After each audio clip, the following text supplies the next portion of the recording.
Hi friends, గోష్ కుర్మా చేస్తున్నాను. Onion అండి, పొడుగ్గా కట్ చేస్తున్నాను.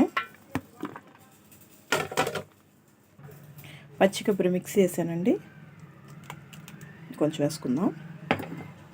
ఇప్పుడే తీసి తాజాగా వేసానండి. దీంట్లో కొంచెం పెరుగు కూడా కావాలి.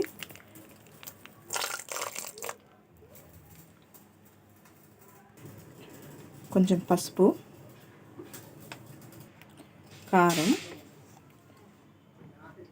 నేను 2 స్పూన్లు వేస్తున్నాను. సాల్ట్, ఇప్పుడు గరం మసాలా వేస్తున్నాను. ఇంట్లోనే తయారు చేశానండి. ఇది కావాలంటే షార్ట్ ఉంది చూడండి.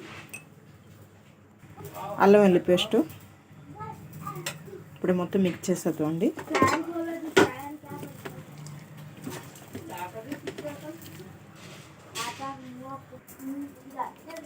రెండు టమాటా తీసుకున్నాను.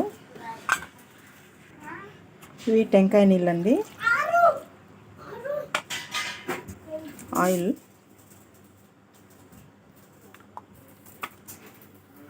ఇప్పుడు కుక్కర్ మూత పెట్టేద్దాం. ఒక 5 విజిల్ రావాలండి.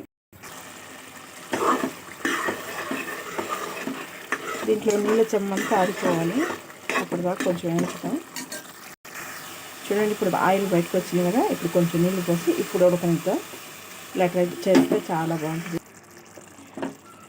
రెడీ అయింది ఫ్రెండ్స్, టేస్టీ గోష్ కుర్మా.